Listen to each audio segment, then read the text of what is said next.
All right, we are live. I'm just waiting for people to show up. And while we're waiting, please tell us where you're tuning in from.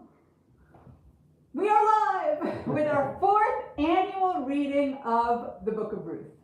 So welcome. The reason that we're reading the Book of Ruth, listen, it's always a good time to read the Book of Ruth, but the reason that we are doing it now is because we're about to enter the holiday of Shavuot, which starts this Saturday night. And one of the customs of the holiday is reading the Book of Ruth, I believe on the second day of the holiday, in synagogue or at home. Sal's just wiping the screen there. Okay. We're a mom and pop operation here. We don't have anybody, any tech people helping us, so bear with us. We're doing our best. And so just to be clear, we're going to be reading it in English. But if you're Jewish, this doesn't fulfill your obligation to hear the Book of Ruth because it's supposed to be read in Hebrew from a scroll.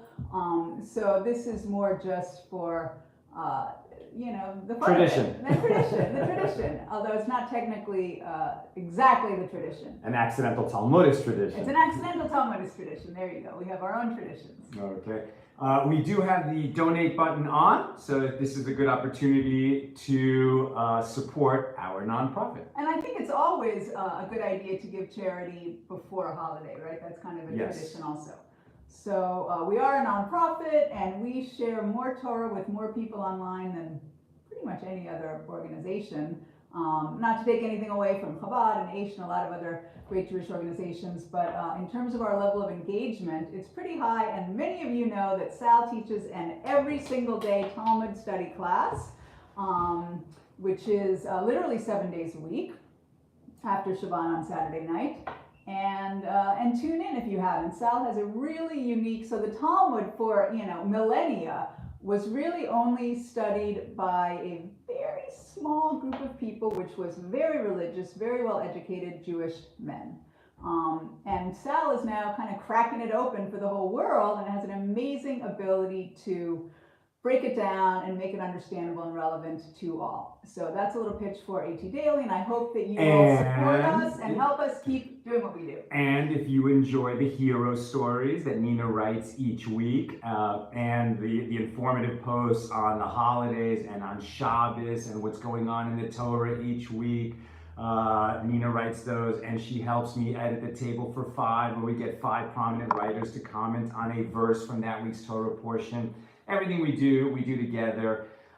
We are a small shop. Our assistant Amy is our only, regular employee, and we work with freelancers when we have projects.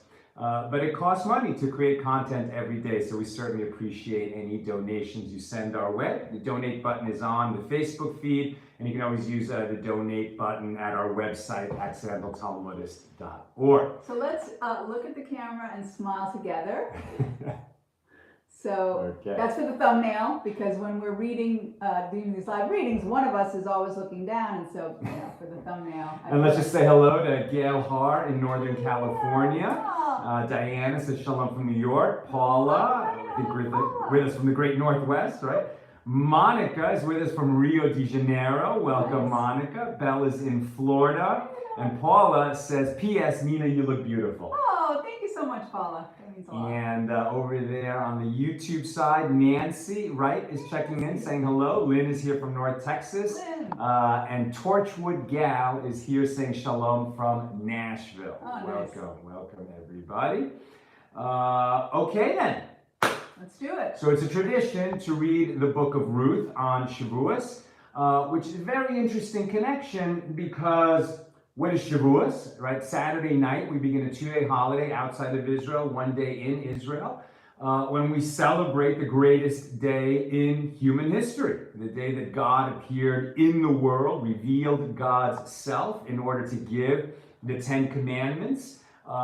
And, really all of the Torah was given at that time, given to Moses so that he would give it to the people. And given to all the people, I believe we all heard. But the first 2 commandments were heard by 2 million people. Right.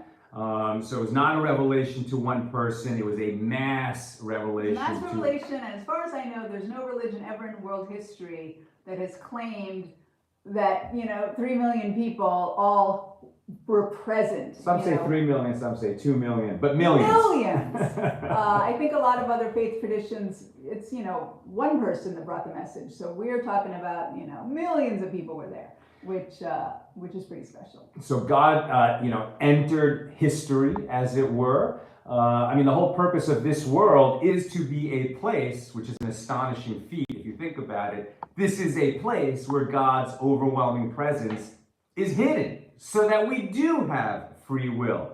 And yet God, sort of like a loving parent, couldn't resist telling us, okay, in this world where you're going to be on your own, you still need to know what the rules are and how to live.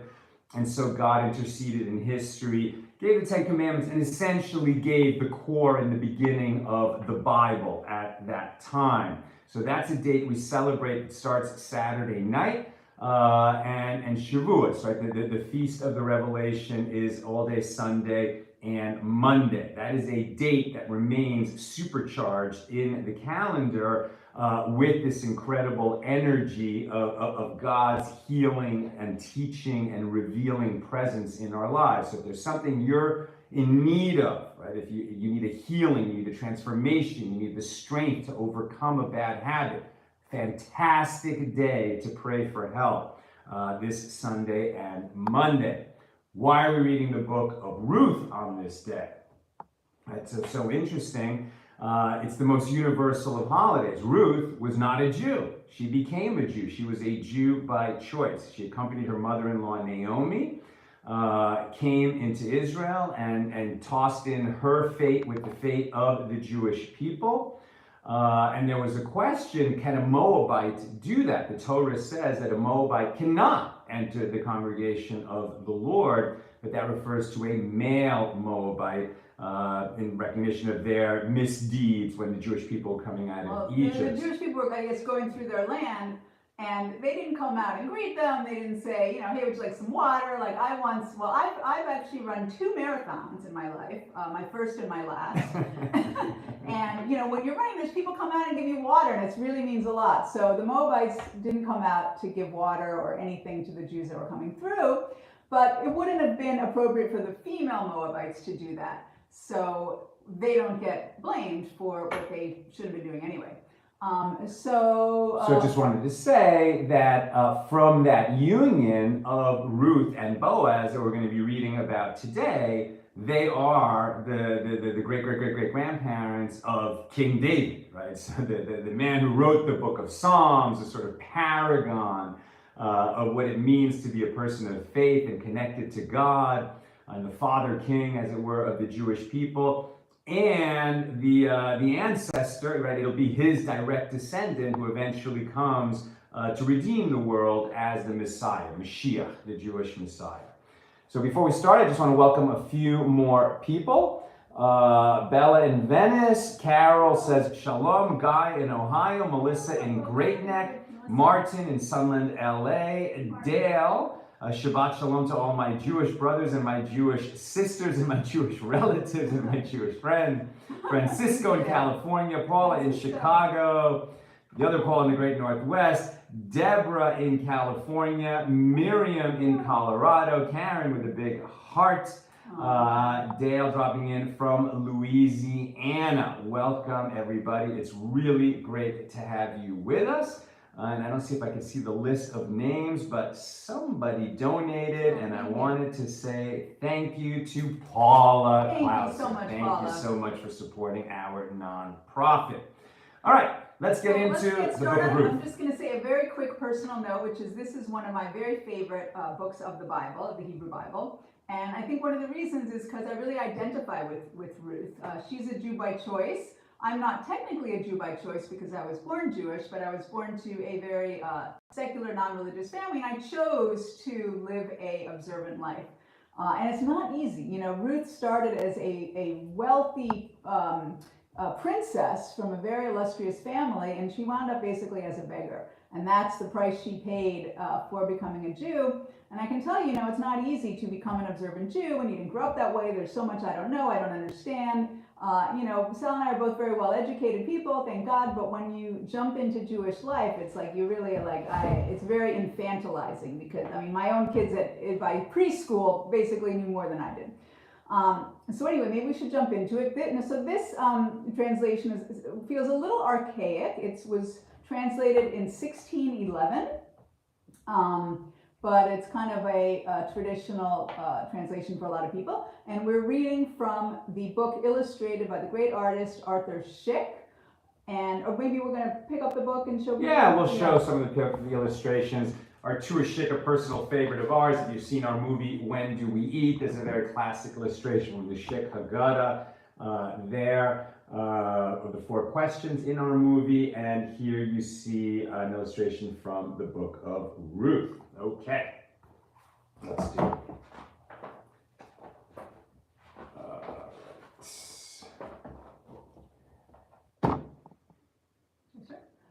Now it came to pass in the days when the judges ruled that there was a famine in the land.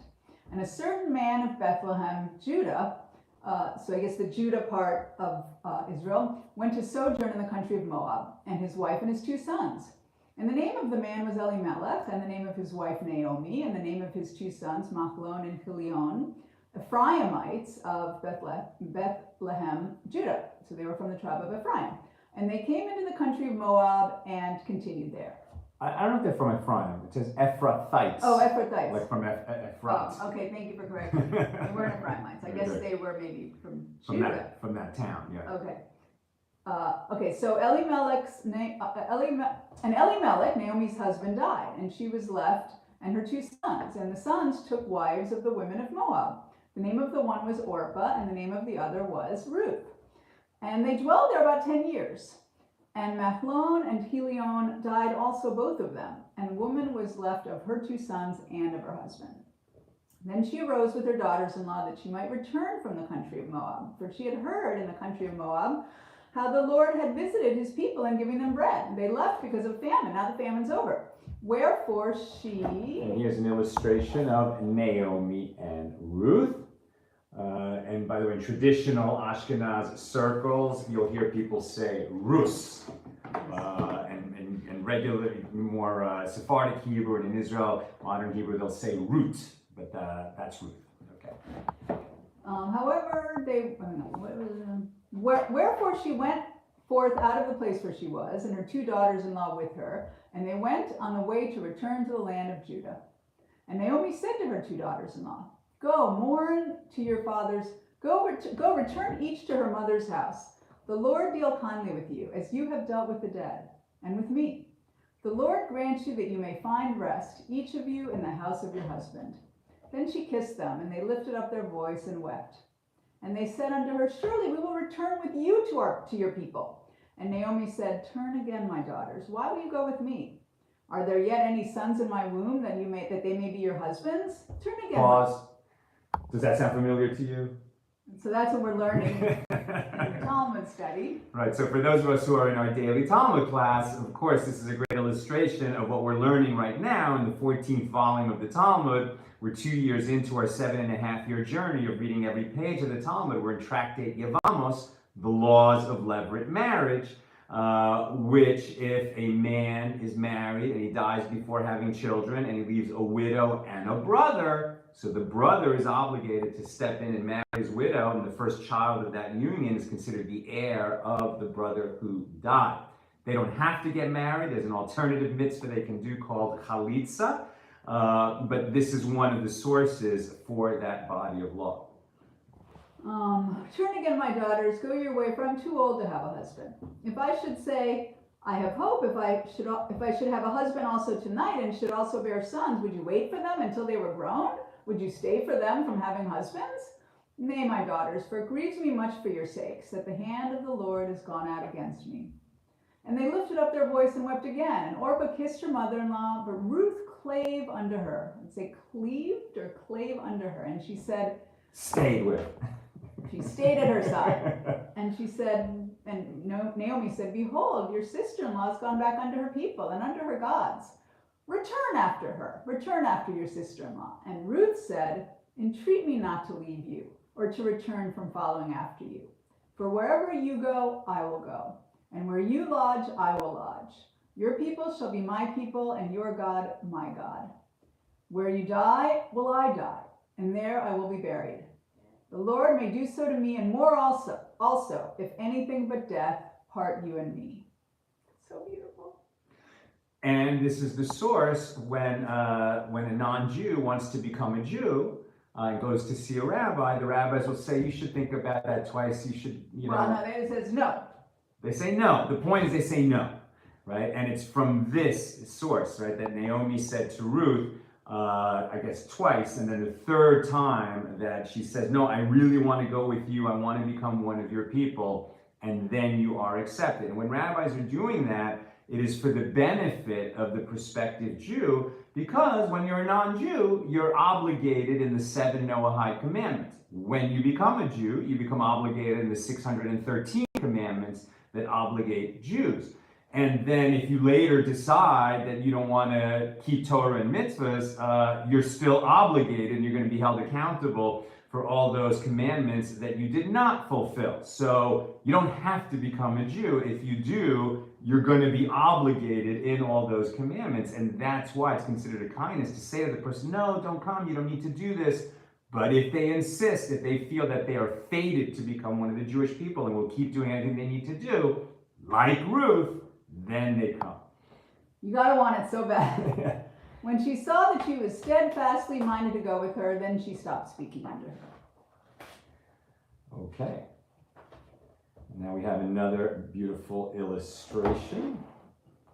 It's so busy, there's just a lot going on there, but this is now Naomi and Ruth coming back to Israel. Naomi having lost the status of the wife of a prominent man because she died, and in that culture, very difficult to be a woman who's neither in her father's household nor in her husband's. It was definitely a patriarchal society, and that was a difficult position for a woman to be in.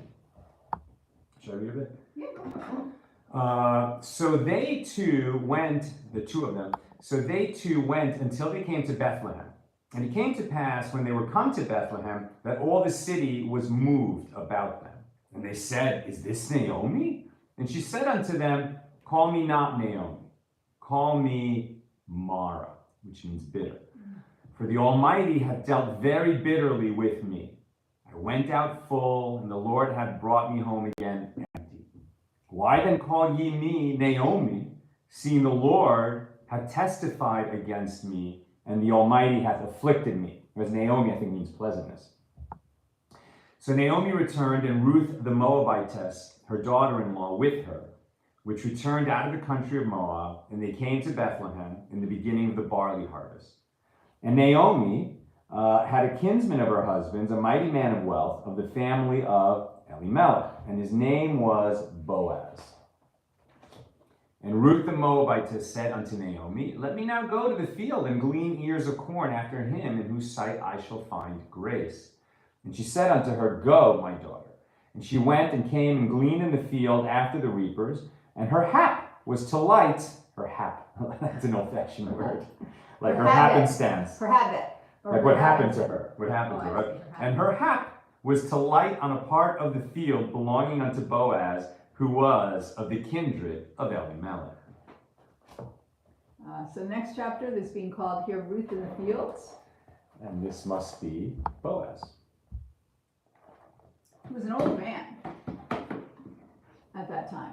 And and behold, Boaz came from Bethlehem and said to the reapers, the Lord be with you.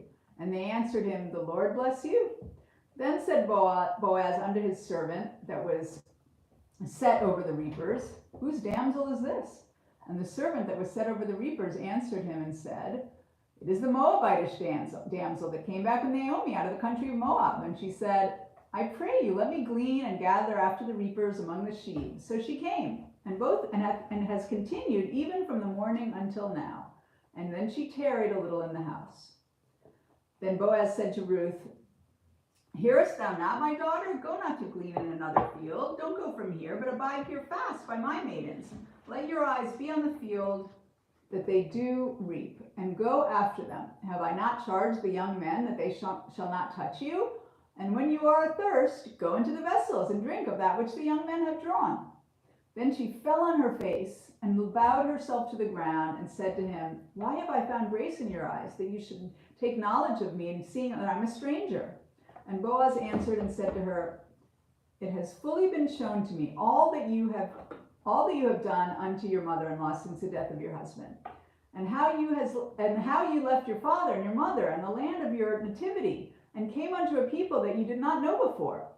The Lord recompense your work, and a full reward be given you of the Lord God of Israel, under whose wings you have come to trust. Then she said, Let me find favor in your sight, my Lord, for that you have comforted me, and for that you have spoken friendly unto your handmaid, although I be not like one of these handmaids. And Boaz said unto her, At mealtime come over here and eat of the bread, and dip your morsel in the vinegar. And she sat beside the reapers, and he reached her parched corn, and she did eat, and was sufficed, and left.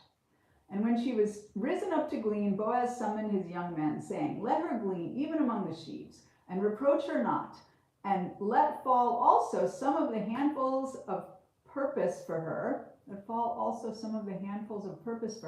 and leave them, that she may glean them, and rebuke her not. So what they're talking about is that it's a commandment when farmers, when we're living in Israel with the temple standing, or in that time in the tabernacle. I guess the temple was standing then. No, couldn't have been. David wasn't born yet. So during the tabernacle. But the point is, when the priests are, bringing the sacrifices on the altar in the land, we're tithing properly, etc. So when farmers harvest their fields, they can't be overly meticulous to get all of the produce out of the field. Anything that falls and doesn't end up in the sacks and in the harvester, as it were, is left there for the poor. And likewise, they can't harvest the corners of the field because that's a charitable system built in. And here, Boaz is saying, give her even more than that, even more than the minimum. Make sure that they have what to eat. So Ruth gleaned in the field until evening, and beat out that which she had gleaned, and it was about an ephah of barley. And she took it up and went into the city, and her mother-in-law saw what she had gleaned, and she brought forth and gave to her that which she had reserved after she was sufficed. And her mother-in-law said unto her, Where hast thou gleaned today? And where wroughtest thou? I guess, where did you work? Blessed be he that did take knowledge of you. And she showed her mother-in-law with whom she had wrought, and said, The man's name with whom I wrought today is Boaz. And Naomi said unto her daughter-in-law, Blessed be he of the Lord, who has not left off his kindness to the living and to the dead. And Naomi said unto her, This man is near of kin to us, one of our next kinsmen. And Ruth the Moabitess said, He said unto me also, You shall keep fast by my young men until they have ended all my harvest. And Naomi said unto Ruth her daughter-in-law, It is good, my daughter, that you should go out with his maidens, that they should meet you, that they meet you not in any other field. So she kept fast by the maidens of Boaz, to glean unto the end of barley harvest and of wheat harvest, and dwelt with her mother-in-law. Hold on a second. I just want to say thank you. 3 people have donated. I believe Rebecca Cohen and Yehudit Sobel have joined Paula. Thank you so much for supporting our nonprofit. Paula, Rebecca, and Yehudit. Okay. Okay, moving right along. New chapter. They're calling. So the chapters aren't in the book, but this translation has divided them into chapters with a name. Boaz looks with love upon her. Okay. Yes, a little bit of a racy illustration by Artur Schick right here of what's coming up. So, when Naomi, her mother-in-law, said unto her, My daughter, shall I not seek rest for thee, that it may be well with thee? And now, is not Boaz of our kindred, with whose maidens thou wast?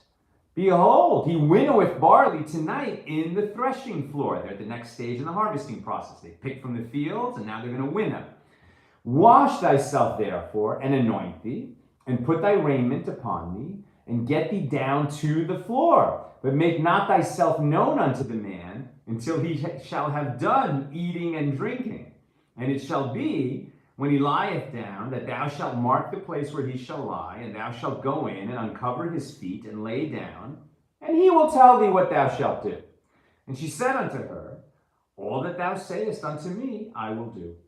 And she went down unto the floor and did according to all that her mother-in-law bade her. And when Boaz had eaten and drunk, and his heart was merry, he went to lie down at the end of the heap of corn. And she came softly and uncovered his feet, and there laid her down. And it came to pass at midnight that the man was afraid, and turned himself, and behold, a woman lay at his feet. And he said, Who art thou? And she answered, I am Ruth, thine handmaid. Spread therefore thy skirt over thine handmaid, for thou art a near kinsman.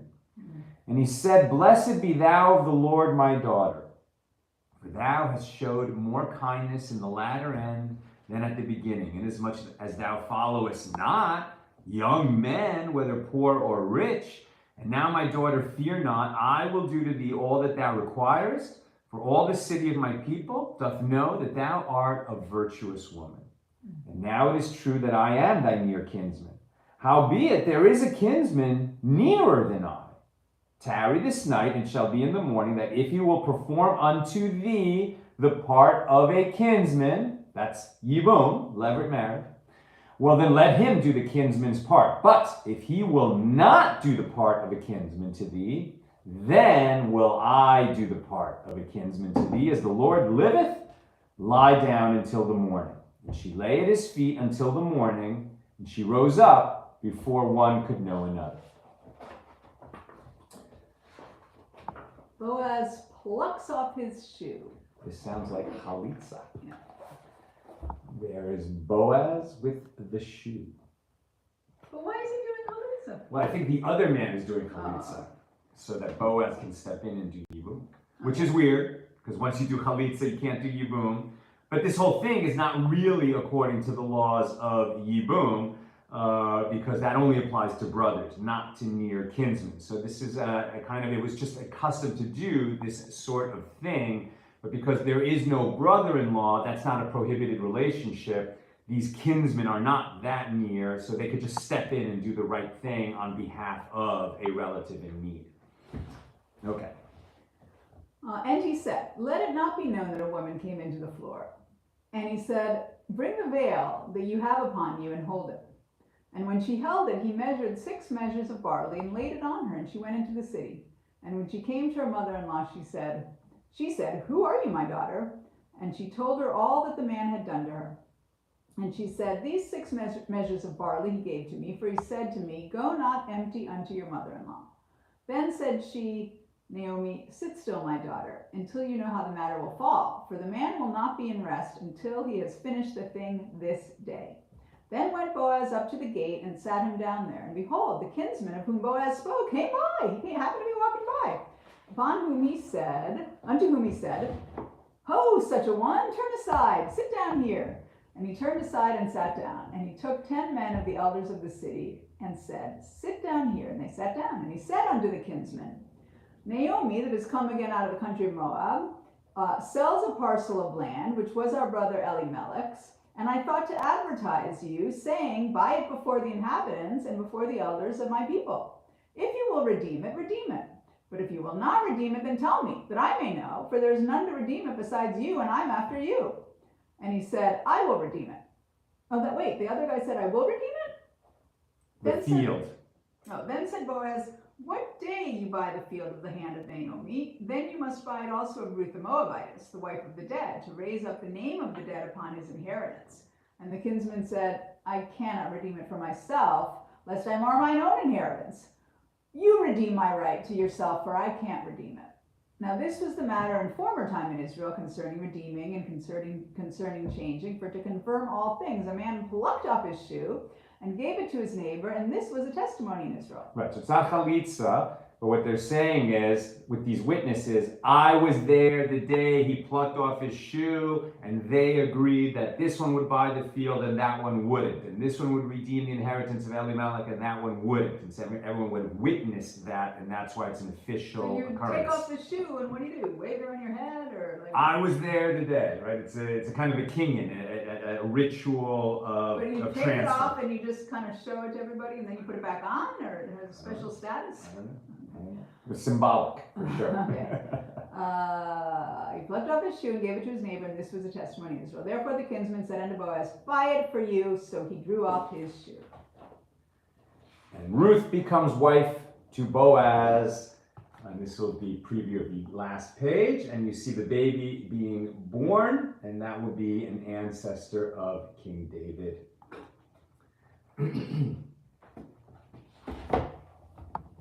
I think it's your turn. And Boaz said unto the elders and unto all the people, ye are witnesses this day that I have bought all that was Elimelech's and all that was Chilion's and Machlon's of the hand of Naomi. Moreover, Ruth the Moabitess, the wife of Machlon, have I purchased to be my wife. Purchase, not the right word, more acquired. To raise up the name of the dead upon his inheritance, that the name of the dead be not cut off from among his brethren and from the gate of his place. Ye are witnesses this day. And all the people that were in the gate and the elders said, we are witnesses.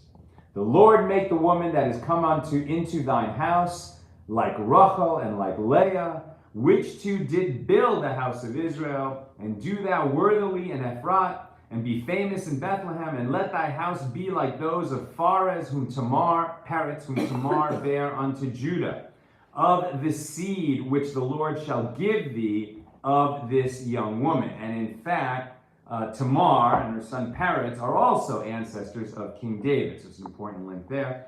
And so Boaz took Ruth, and she was his wife, and when he went in unto her, the Lord gave her conception, and she bare a son. The women said unto Naomi, blessed be the Lord, which hath not left thee this day without a kinsman, that his name may be famous in Israel. And he shall be unto thee a restorer of thy life, and a nourisher of thine old age. For thy daughter-in-law, which loveth thee, which is better to thee than 7 sons, hath borne him. You know, and I think there's a definitely important comparison there. Daughters, so often go that extra mile in taking care of parents better than sons do. Didn't your brother say something about that once? Sal's brother's a doctor. I think he said something about that we were lucky. He doesn't have any daughters, and we were lucky to have a daughter because daughters are more, better caretakers. Of course, that's not true across the board. But. Not across the board, but they were saying to her that this daughter-in-law to take care of Naomi in her old age, better than 7 sons.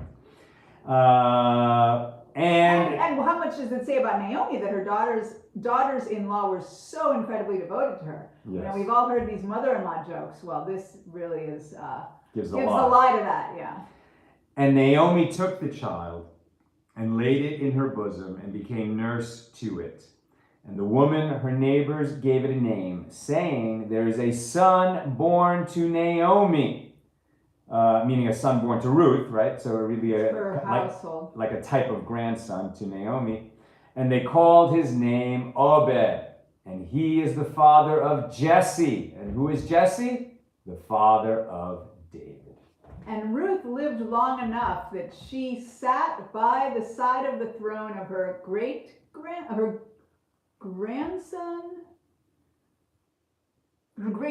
David. Right. So she actually lived to see this convert who was gleaning in the fields lived to be the queen grandmother, great-grandmother, sitting at the throne of the king.